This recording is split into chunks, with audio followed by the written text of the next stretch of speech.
on digital radio, on the app, on your smart speaker, on Twitter, YouTube, Twitch.tv, and Facebook.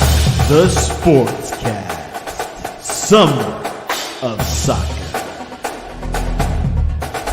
The update presented by the Sportscast.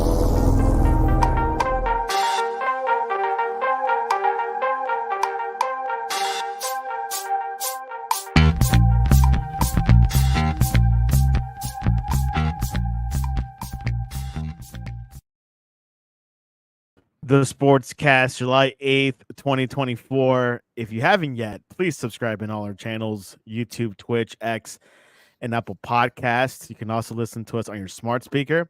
If you're listening on Apple Podcasts, please leave a rating and a review. It will help us out tremendously. We're also on online radio. You can visit our website, thesportscast.net, or follow us on X at the Sportscast1, also Instagram, and check out our app, the Sportscast for iOS. A weekend of soccer. It was a tremendous quarter finals, of course.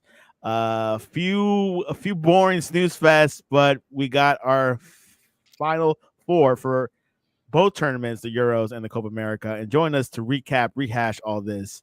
Phillips, welcome back to the Sportscast. Cheers, Santi. Great to be here, as always. Phillips, what a weekend. How did you handle 4th of July and watching these two big tournaments? Well, 4th of July itself, I played golf, and then we had a get-together. So if there was soccer on that day, I can't remember what it was. But I think the quarterfinals started Friday, and Friday and Saturday were just two incredible days, Big-time games during the day, big-time games that night from the Copa. You can't ask for a whole lot more, and it was really hot up here. Stultifyingly hot for us Mainers on Saturday. So basically I lay on the couch, not moving very much. And it worked out great. Worked out for me great. Had some barbecue, watched some Copa, some Euros the other day. It felt like I was being lazy, but hey, a lot of these matches were pretty not boring snooze fest, but it was getting there, to be honest. And one of the matches that went to the penalty shootout was England versus Switzerland, where England reached their third semifinal in 4 tournaments when Trent Alexander-Arnold slammed home the decisive penalty to give them an emotional shootout victory over Switzerland after the teams had drawn 1-1 in the tense quarterfinal this past weekend. There was Switzerland went up 1-0 in the 75th minute, and then a decisive tie by Bukayo Saka from Arsenal 5 minutes later. And then England prevailed in penalty shootout with a save from the goalkeeper, which was a great save, actually. What were your thoughts over this match? England prevails again. England is one of those teams that no one is lacking for an opinion on. They either are hated or everyone wants them in the tournament. I tend to think that both of those stances mean the same thing. You want England in there to shit on, and you want England in there to root for. I guess I root for England more than I'm annoyed by them, but they're a funny team internationally that sort of feels like it should waltz into tournament semifinals. And honestly, they've started to do that of late under Gareth Southgate. Everyone gives him a hard time for, not winning anything yet, but they've never been to this many tournament semis and finals in such a small period. So he's done well. But yeah, their play is not attractive. They tend to want to hold the ball and knock it around between center backs, probing, for way through some team that's parking the bus in front of them.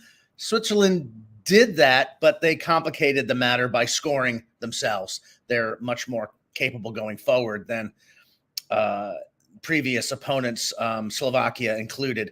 So same kind of game. England gets into a situation where they're patiently waiting and patiently probing. Boom, they're down 1-0 and panic sets in. So in that way, I thought the game was fascinating. Twice in a row, England has had to come back and tie the score and win in extra time, and they did it both times.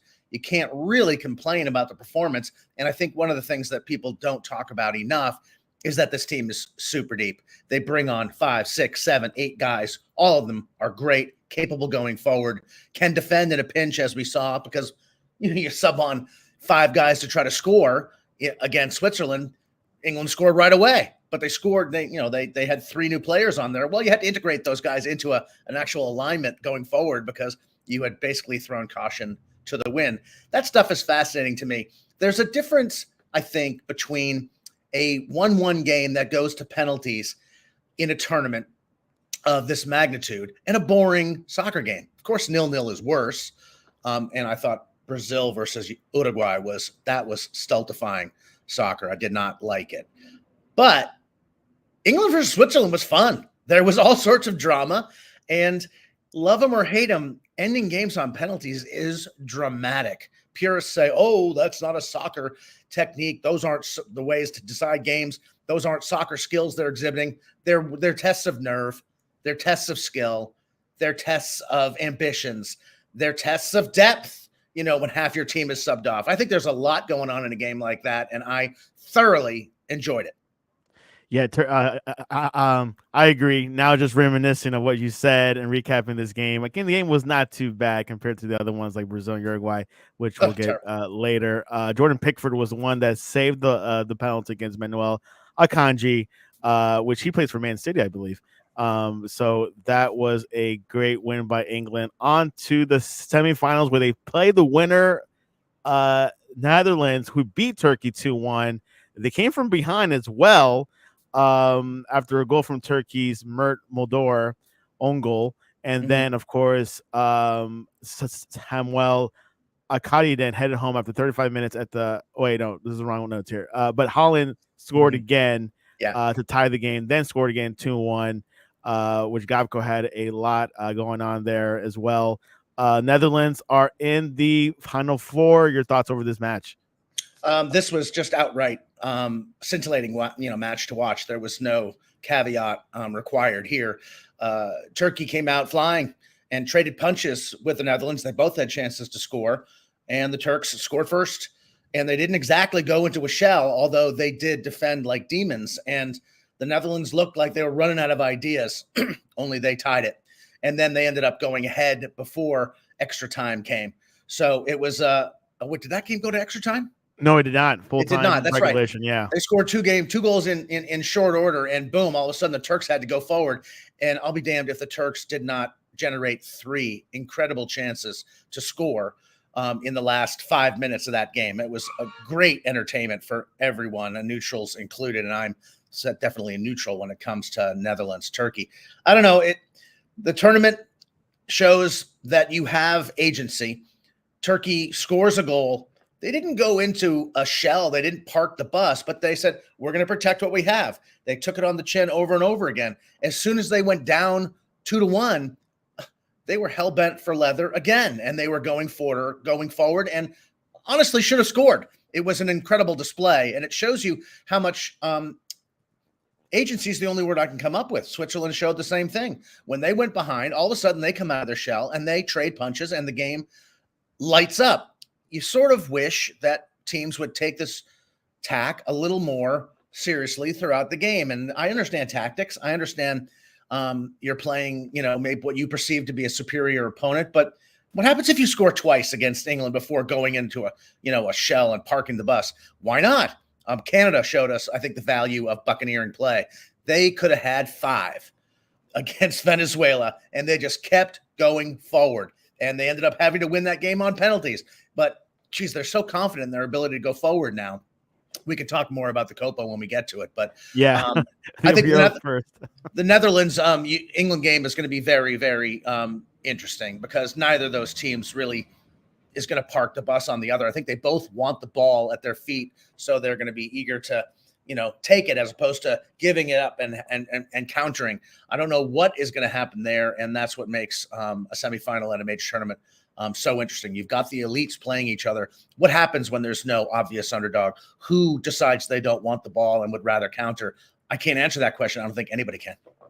That's right. There's no underdogs, no Turkey. There's no Morocco.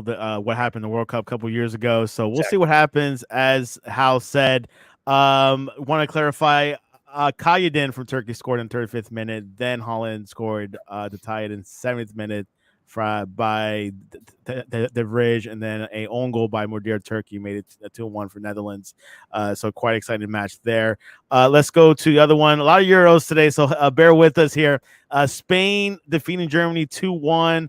A goal by Mikel Merino sent Spain into the semifinal. They scored in extra time. Yeah. Florian Wirtz from Germany tied the game at the 89th minute towards the end of the regulation. It was a pretty close game, but the hosts are out. And Omo absolutely scored in the 51st minute, and Marino in the 119th minute to win the game. But your thoughts over this heavyweight match? Well, shout out to my editor Esteban, who loves España and wanted Dani Olmo to play in this game, and he did, and he changed them. He was better than Morata, as the central sort of striker around whom the wingers can attack and dip in and out. And he scored the first goal 51 minutes on, and Spain looked very comfortable, to be honest. It looked like they had this game won twice. They gave up a very late goal in the 89th minute to Florian Wirtz, who's the main striker for Bayer Leverkusen, the German Bundesliga champions. Great little player. I really enjoyed watching him in this context. He's very, very clever. And with Musiala, they have two great strikers going forward, but they're out because they tied this game and looked like they were going to penalties, which so much of this stuff goes to type. Santi, we think that we know Germany. We think that we know they're going to come back. They did. We think that it's going to go to penalties and they're going to win on penalties because they've done it so often. Well, Spain didn't sit back and go for penalties. They won it in the 119th minute with a great goal, just as everyone was sort of settling in and getting ready for that penalty kick drama. I don't know. That's pretty compelling. And that's the other thing about international football. Playing against type. The British are supposed to be terrible. The British. The English are supposed to be terrible penalty takers. I haven't seen 5 better penalties as a group taken in a single match of that magnitude, maybe ever. They were perfect. So you just can't ever tell in this game, and that's why we watch. Ooh.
You're in the show.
Hmm.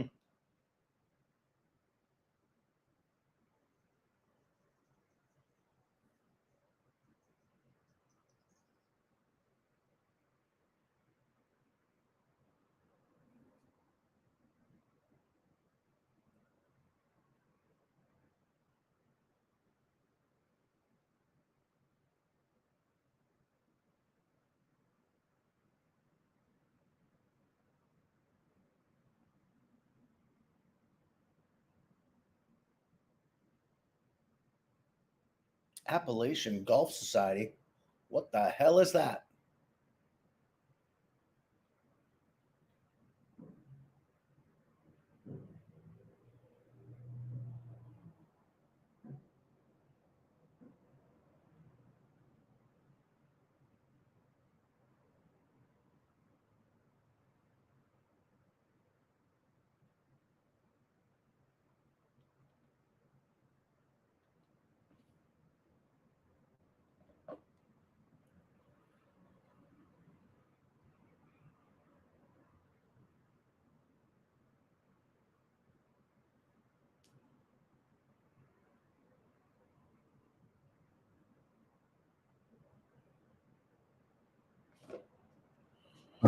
We're still live. All right, let's There get he is. Good. It wasn't a tropical storm that knocked out your power for good. okay. We left off over Spain and Germany. They're up 2-1, and you were in the explanation part, I think. Should I just sort of start as if we're starting, or do you think Yeah. yeah. Go So ahead I thought and this what are your thoughts over Spain over Germany? Spain and Germany, what a great game that was. Probably the best quarterfinal of the whole bunch.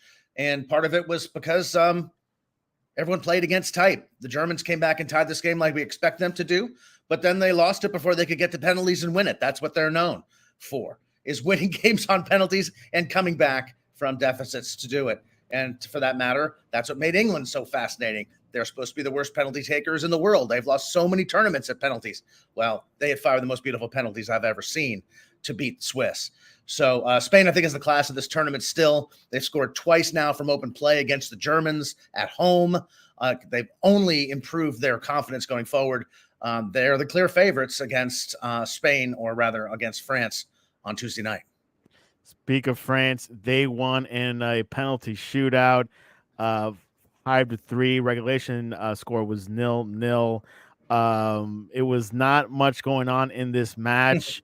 But I will say that the decisive kick was Portugal's João Felix, who came in as a substitute and who struck the woodwork. But France also, another highlight was Mbappe that came out out of the match because he hit his nose again with his mask on, and so he had to be relieved a bit. But France was able to pull off this win in penalties. They have not scored an open play, Hal. Nope. They have not scored from open play. Their country appears to pull itself back from a right wing ascension politically. So maybe they're unburdened now and they can score some goals going forward. It's got to have been difficult for that team to play in this tournament, in this spotlight, while this political crucible is happening all across their country. France is a massive melting pot, like the United States is, with people from all over the place, citizens born in this country, but with parents from away, born in other places. They've been naturalized. And, the anti-immigration stance of the right-wing government in France was prepared to take office. It appears that has been pulled back from the brink thanks to Sunday's vote. But I like Mbappe and France to do better against Spain, but I'm still going to pick Spain. More interesting to me was what you said. It's really about sacred cow management at this stage of a tournament. Mbappe is the world's best striker. Everyone agrees that.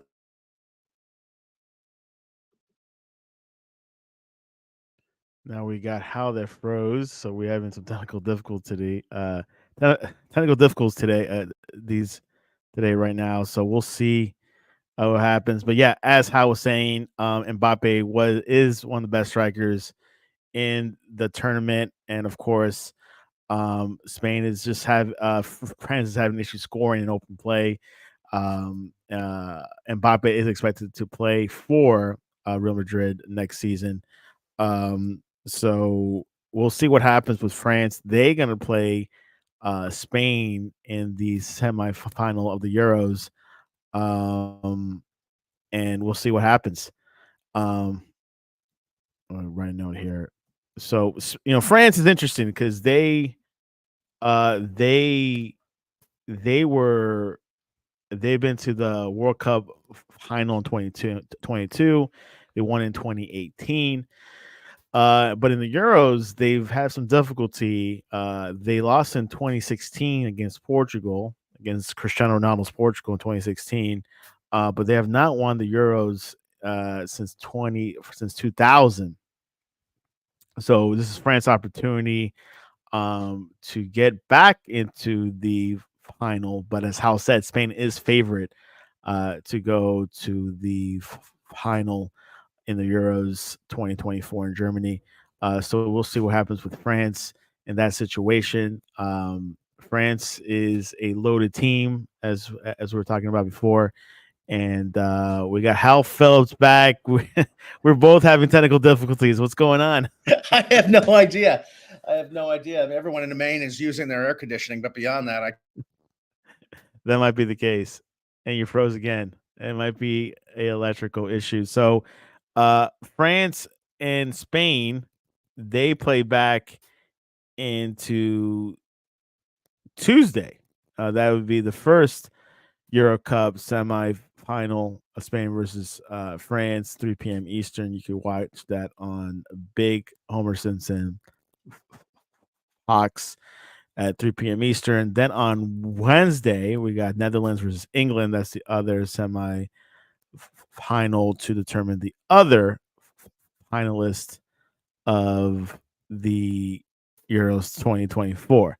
So it looks like Kyle's having technical difficulties today. I had technical difficulties earlier today as well. My computer went off, shut off for some reason. Let's look into Copa America. Well, Hal actually might be coming back soon, but just to give you one more thing about the Euros, Spain is on the verge of winning their fourth Euro, so that'd be the most of any country in Europe that's ever won the European Championship. France has only won one, actually twice, back in 1984 and also in 2000 with Zinedine Zidane. So they have a chance to tie up at 3, where they'll tie up with Germany and Spain with the most Euros in the European Championship. They have Netherlands. Netherlands won in '88. That was the only time they've won, and England has never won a Euro. So England might be the underdog of all the 4 teams. So we'll see what happens in the next couple of days as we look into the Euros. The Euros has good quality of football. Definitely different from Copa America. Copa America is a little bit rougher. A lot of hard knocks, a lot of injuries. You can say the officiating has been questionable in the Copa America. They did not use offside technology as they do in the Euros.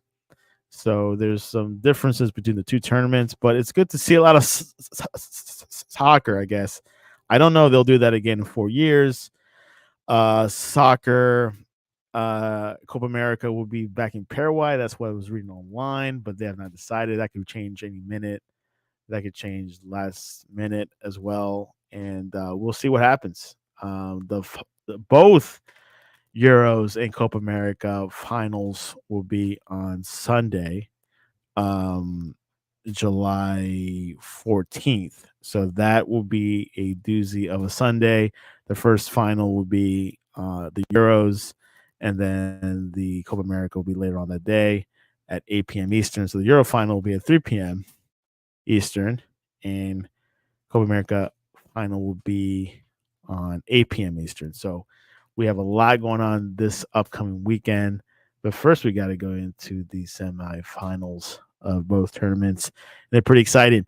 Which one do you guys think will get into the penalty shootout again? I would say the opponents between Uruguay and Colombia could get into the penalty shootout. I don't see much Argentina and Canada get into a shootout, but you never know with these type of things. And then I do definitely see both Euros semi-final will definitely go to the penalties. I think they have a good chance. Spain versus France, good chance. England, Netherlands, maybe might be more open play scoring. We'll see, but there's more of a all semifinals except Argentina, Canada.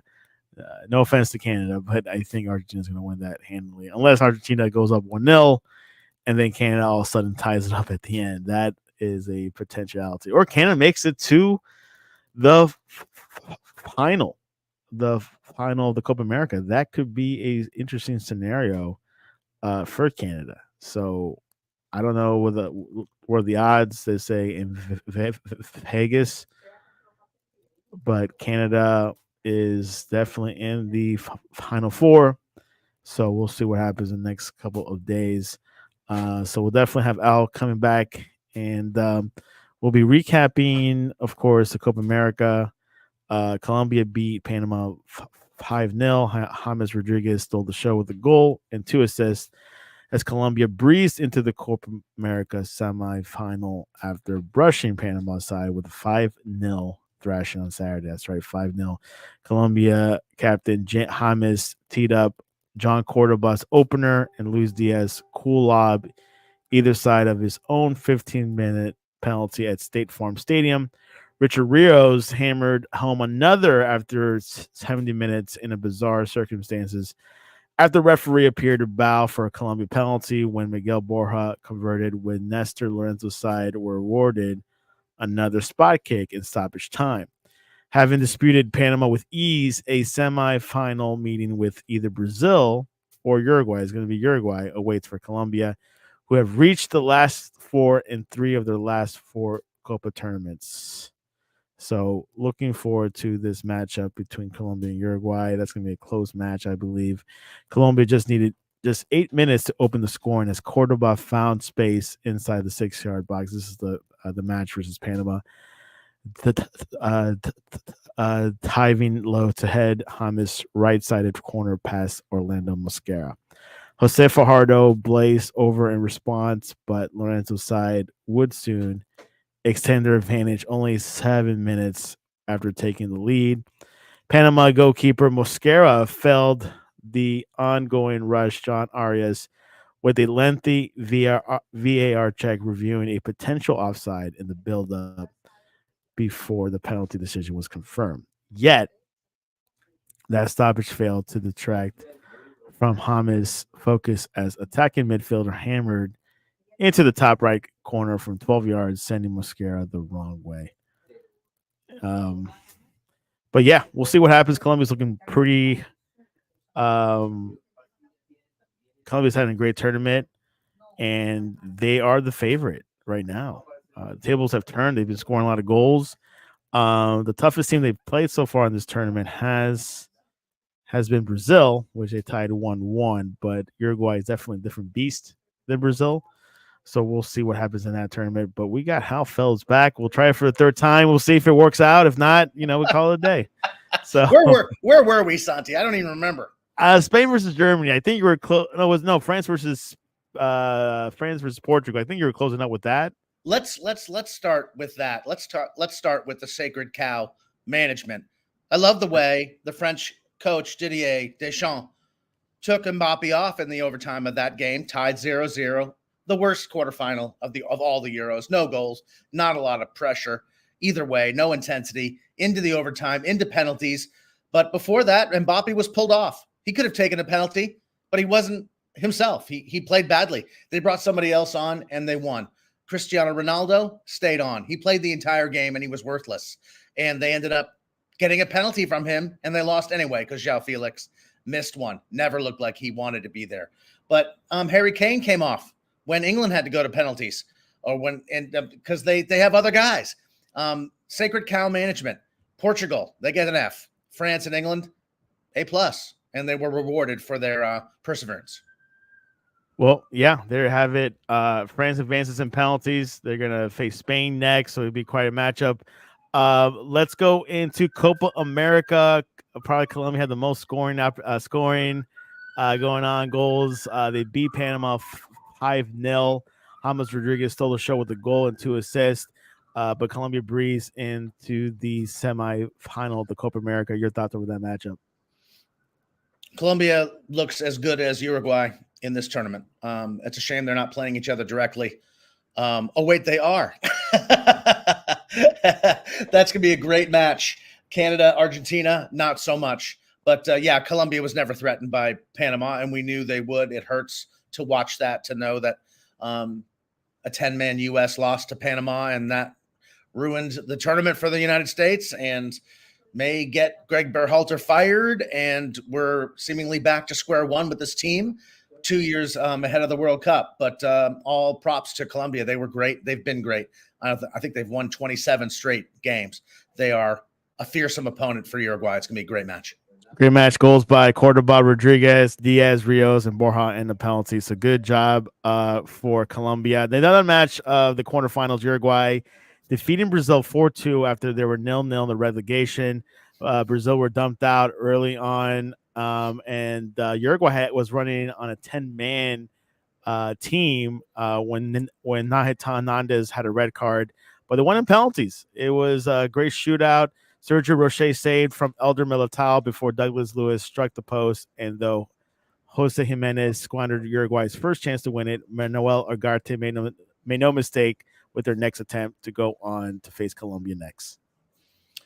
Yeah, different tournament format here. No added extra time after 90 minutes of regulation at the Copa America. They go straight to penalties. I think everyone's hammies appreciate that on the field. It's a lot of wear and tear in a lot of games with very little rest. So the overtimes, how often do they produce a winner? Well, Spain got one, but not often.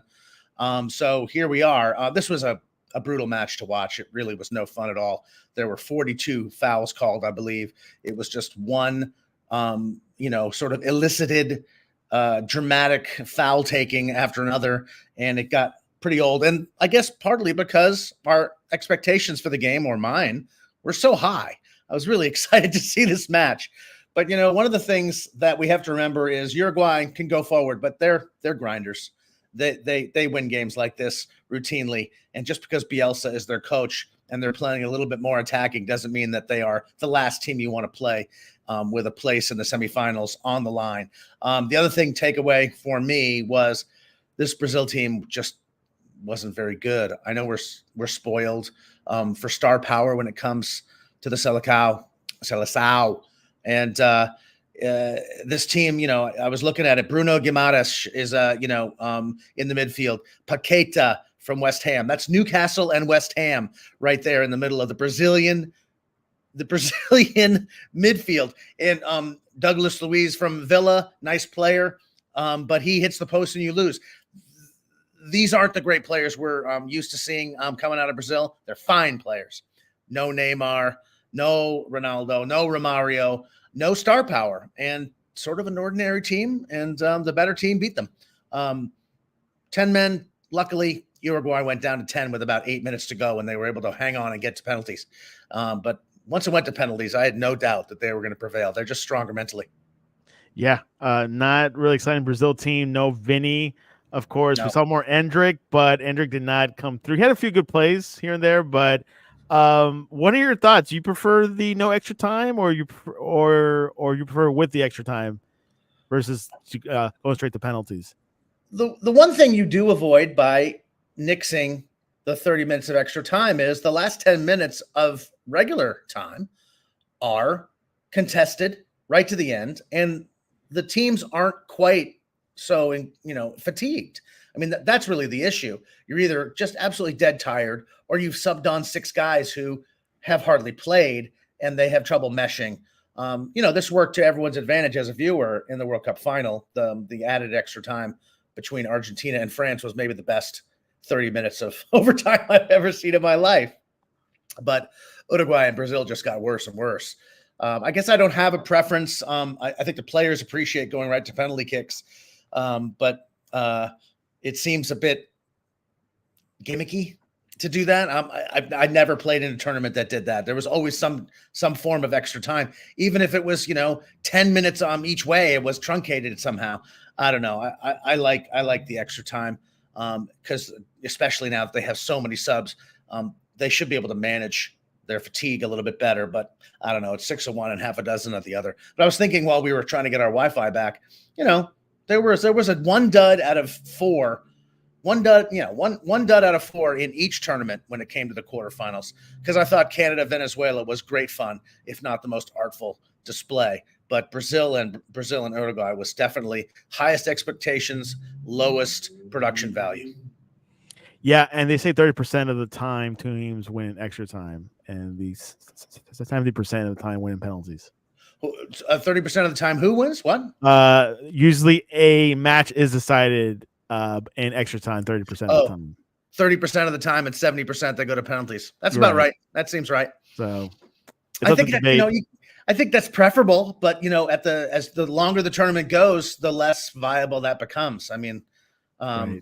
those 30 minutes take a toll on anybody over 22 years old. And by the way, Endrick, I thought was not good. I thought that they should have taken him off.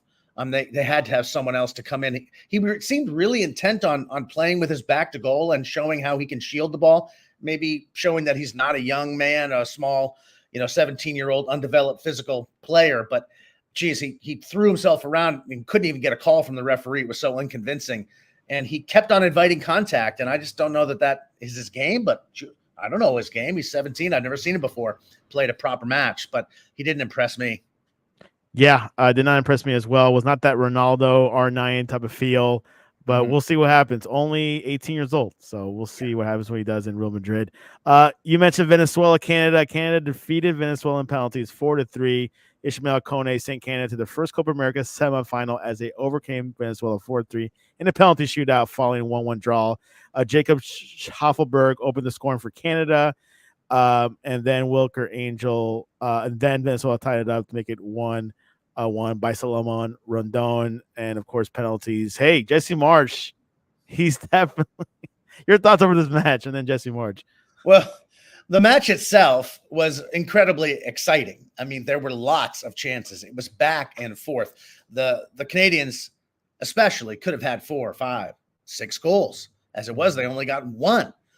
And they had to hang on through penalties to win the damn thing. But I thought they showed a real buccaneering spirit. One of the things that made the Canada, national team from 2022, the one that qualified for the World Cup in Qatar, what made that team really fun was they went forward and they scored goals. They gave up goals, but they went forward and tried to score goals. They seem to have regained that under Marsch. That's the way he coaches, and that they play an open game. And they score goals. They make chances. They really created a ton of space against Venezuela, who I thought looked sort of poor and didn't have any understanding of how to control this match or their opponent. As it was, though, Canada's touch was terrible. Kyle Larin and Jonathan David, 2 of their top strikers. These are big players. They play in La Liga. They play for Lille in France. They're good strikers. I've seen them play very well. They were terrible in this match. The touch for the Canadians overall in the midfield was terrible. They just kept missing traps and can't hit a wide open guy, laterally 10 yards away. They just did not play well in that way. And unfortunate for them, neither did Venezuela, who everyone had billed to me as a coming force in South American soccer. They looked bad. In the end, it's hard to ignore the quality of the play in this game. But Canada deserved to win. I'm glad they've gone through. They're going to get a thrashing, though, against Argentina, I predict, because if they play anywhere like that, against the Argentinians, they will just get skewered. It's impossible to watch Canada without watching the style of play introduced by their new coach, who, had he not been hired when he was hired, might be the guy that we're all talking about replacing Greg Berhalter. Right. This is not lost on either gentleman. And there was some fun trash talk between the two of them in June before this tournament started. And boy, that just makes Berhalter look worse and worse at this point. The cattiness back then, and the fact that Marsch's team is in the semifinal and Berhalter's didn't even get out of the group. It's quite what a story. Yeah, it's pretty juicy. I don't know. I don't know what the U.S. does from here. I don't think anyone knows. It's a little like Joe Biden at this point. Greg Berhalter may, have some control over this, in that if he wants to end it and step down after 6 years, that's a long time to be in charge of anyone's national team. This would be the time to do it. But I don't think he has any prospects outside of MLS when it comes to coaching elsewhere. And maybe he's just convinced that he can do the best job, just like Joe does. It's an interesting situation. I sort of expect them to turn him loose. Why wouldn't they? Ecuador, I don't know anything about Ecuadorian soccer, but I thought they played well against Argentina. I thought they played well in this tournament in a difficult group, and they lose to Argentina on penalties. They fired the coach the next day. I know. No This thoughts. is sort of the way it works. No reevaluation. No process. Nothing. No. You cut the loose goose. I mean, cut the goose loose. It's incredible. Yeah, I'm not sure what the U.S. The U.S. Soccer Federation can do other than get rid of Berhalter. If they keep him on, I mean, they are going to depress interest in this team and the program. They really will. Well, that segues perfectly to the segment. Doug McIntyre from Fox Soccer was saying that a lot of people took the news decision being made this week, as was signed that Greg Berhalter was not coming back. He said, I can tell you that no decision has been made. A couple of candidates, if Greg Berhalter cuts loose, it would be Steve Cherundolo. It is an option.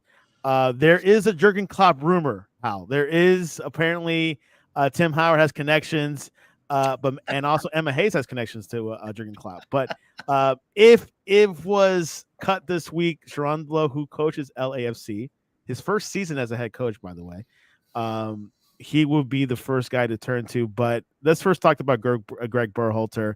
A lot of noise. The American Outlaws is making noise. Some other support groups in the U.S.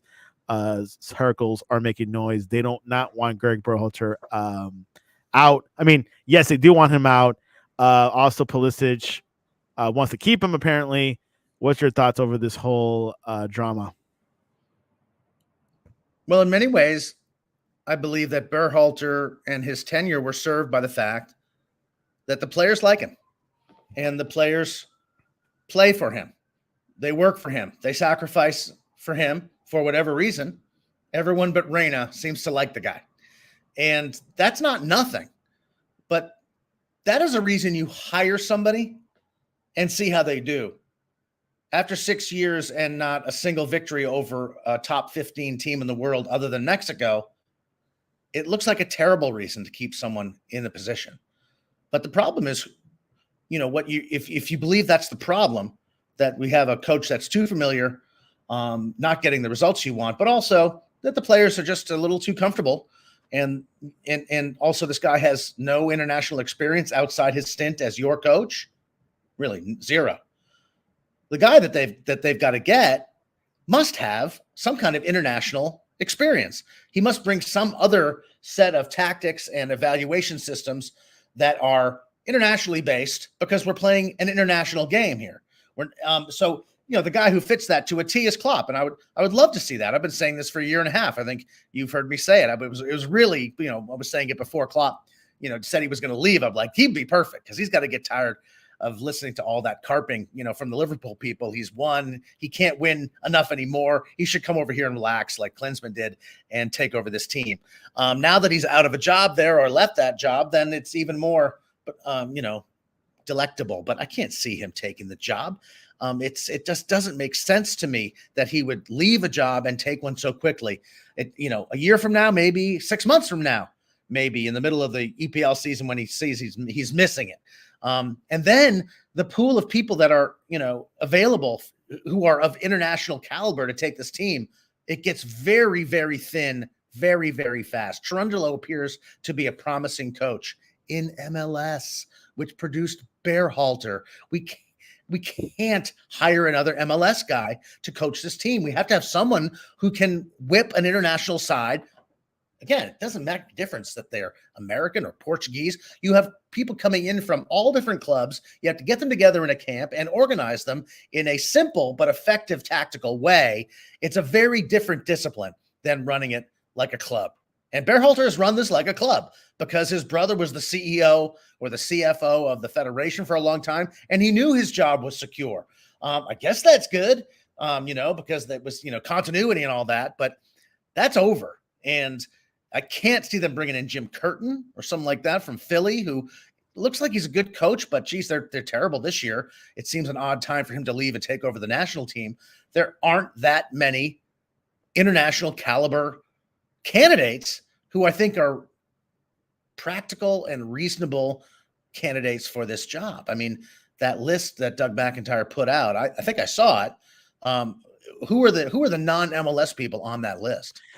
I did not see a list. All I saw was Steve Cherundolo and Jurgen Klopp. So, but I've not seen a. I think I heard about that list, but I've not have it pulled up. So, yep, Curtin was on the list. I almost grabbed it before we got back on here, but I forgot. Jose Mourinho is floating around. I mean, I think that would be a disaster. He just got a job in Turkey. That's right. He's got a job in Turkey. This is part of the problem. And how do we start on this conversation? Because Jesse Marsch is now coaching in Canada. If Jesse Marsch was available, I think he'd be in the job right now. And I think everyone knows it. And I think that might be one of the reasons that they can't possibly keep this guy, because every time we play Canada or Canada plays, it's going to become obvious that they got the guy we should have been, courting all along or hiring. It's a weird situation. And again, the Biden thing is interesting to me, because Berhalter could solve it by just stepping down. This happens after, went back when there was shame, it's like, I've been here 6 years, completely screwed the pooch on this Copa America thing, which was, everyone agreed, the test. He failed it. Go on, get on with your life, go coach someone else, and let the national team find someone to take them towards the World Cup. But I don't know. He doesn't seem like that kind of guy either, that he would actually step down. Yeah, I don't think so either. Candidates I just pull up from Doug McIntyre's list: Wilfred Nancy from Columbus Crew, Bob Bradley, who's coaching Stadbeck in the Scandinavian country, David Wagner. I really like that guy to coach for the U.S. men's. He just got let go from his club in England championship. Thierry Henry, France Olympic team. Hugo Perez, he is jobless right now. Patrick Vieira, who's coaching at Strasbourg in France, Jim Curtin, as Hal mentioned, and Gareth Southgate, who's still coaching for England right now, and of course Steve Cherundolo. But from that list, and of course Jurgen Klopp, from that list, which one stands out to me the most accessible? Well, the most accessible, or like the one that's okay, hop on. Well, easy hop on. I guess I'll say two things. One is, I think that in hiring Nancy, who has done so well with the Crew, you are getting an international outlook, but never run a national team. He's a club coach. Vieira, I think he's got capability. Never been a national team coach. Thierry Henry would understand the international game maybe better, but he's never been a national team coach. It just underlines the conversation we've been having. Great coaches don't coach national teams. They coach club teams. That's where the money is. That's where the day-to-day intensity and fun is. And none of the guys on that list get me very excited. Nancy, I think, is a talent, but a completely unproven talent at the international level. So you would say, well, who are the international team coaches that are going to get the can this year and we might be able to hire? I can't think of one. Quite troubling. We'll see what happens. First, get rid of Greg Berhalter and then go from there maybe. Or get a candidate lined up and then maybe get rid of Greg Roberto Berhalter. Martinez, who's coached Portugal, to an exit in the quarterfinals of the Euro. I don't think that Portugal will turn him loose. He was mentioned as someone that would be very telegenic and speaks good English and would be probably an asset to this program. He's done a decent job with Portugal. He did a good job with Belgium, I thought. But I don't think Portugal is going to get rid of him. They were famous for having the same coach, Fernando Santos, in place for 20 years. They don't really toss coaches in and out willy-nilly. It's just looking like a very bad time to be looking for a national team coach, even if you're hosting the tournament and you'll be lavished with a free hand. I get nothing, Santi, and I think that's the problem. The federation has nothing. We'll see what Matt Crocker and U.S. Soccer decide. Hal, predictions? Are you ready? Okay. Spain versus France, semi-final of the Euros. I really believe that France is going to score some goals at some point, but I think Spain is playing way, way better than them at this point. So how can you pick against Spain? Argentina versus Canada. Argentina. England. Netherlands versus England.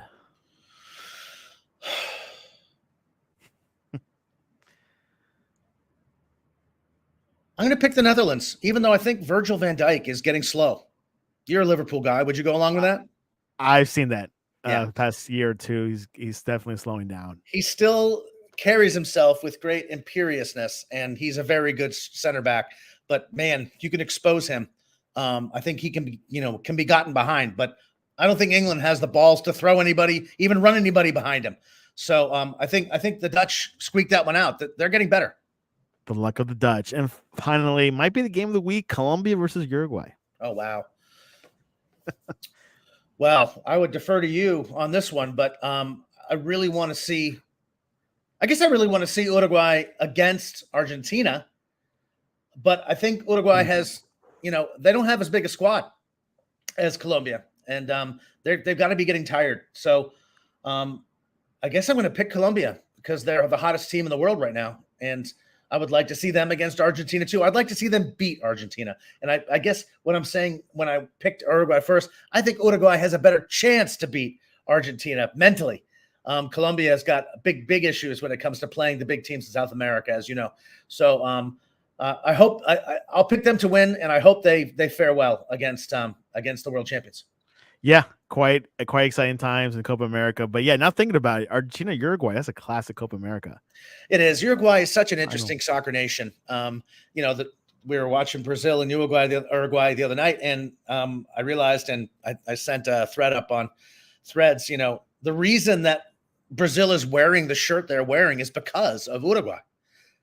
They beat Brazil in the 1950 World Cup final in Brazil at the Maracanã, and Brazil wore white that day. They've never worn it again because of that loss. I didn't know that. Wow. And that was because of Uruguay. Uruguay has won 4 world championships. People don't understand. They think only 2. They have 4 stars on the crest because they are given credit for 2 world championships in the 20s as part of the Olympics. Yeah, FIFA recognized them. So there's a 4-time world champion. They've always had sides that were hard to play. When Diego Forlan and that crew was around in 2010, they were World Cup semifinalists. They're just an incredibly interesting and talented side. 3.5 million people turning out all that soccer. It's really quite amazing. Quite amazing. Quite a week. A lot of 4 matches begin Tuesday. We'll see how many of those will go to penalty shootouts. How many of them you think? 2 out of the 4, 1 out of the 4. I think Spain, France has a good chance. There's 4 games left. Spain, France could go to penalty. You really can't say. I just hope that only one of the 3 goes to penalties. And we've had enough. The quarterfinals are very, very dicey. No one's playing with a whole lot of freedom because they're just in from the round of 16, and they don't even know that they are World Cup timber or not, or European champion timber. Now these guys, they know that they're good, and they know that if they play, they're going to win. So that's an encouragement to play. The only team that I don't see doing that is England. They seem to have such a hard time getting out of their own way. We'll see who they throw out there too in terms of a lineup in that semifinal. I have no clue what Gareth Southgate will do. I sort of don't think he'll do what he's been doing. It's been so worthless until they went down a goal. Those starting teams that he ran out there had nothing. Saka, incredible. Anyway, for those 4 teams in the Euros, England has not won the Euros. And the rest of them have. Quite interesting. Hal Phillips, what's the best way to reach you online to tell, hey, Hal, should I skip work to watch these games? Gen0.halphillips.net. That's the website for my companion site for my book, Generation Zero. And that also happens to be my Threads handle and my Instagram handle, gen0.halphillips. There you go. You can reach us at thesportscast.net or the Sportscast1 on Instagram and X. We'll be following along, live tweeting Tuesday and Wednesday. Pretty exciting. And this weekend, the back daddy of all the finales for both tournaments. Yeah. Hal, it's been a pleasure. Technical difficulties. The show went on. Thanks for your patience. The show must go on, Santi. My pleasure. And this was your update.